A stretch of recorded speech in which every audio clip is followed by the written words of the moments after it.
Do not give up on yourself. Someone out there still believes in you.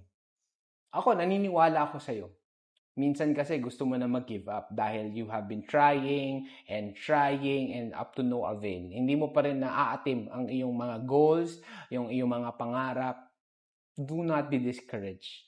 Yung mga setbacks mo, it's just preparing you for a great comeback. It's setting you up to be better as a person. Kung feeling mo talagang walang naniniwala sa'yo, ako naniniwala ko sa'yo.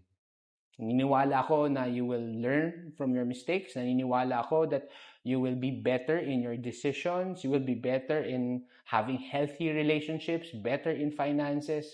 There's always hope. But learn from the past. Learn from it. Kasi kung hindi ka matuto doon, mauulit lang at mauulit yung problema mo. I believe in you. Laban lang. Push ka lang.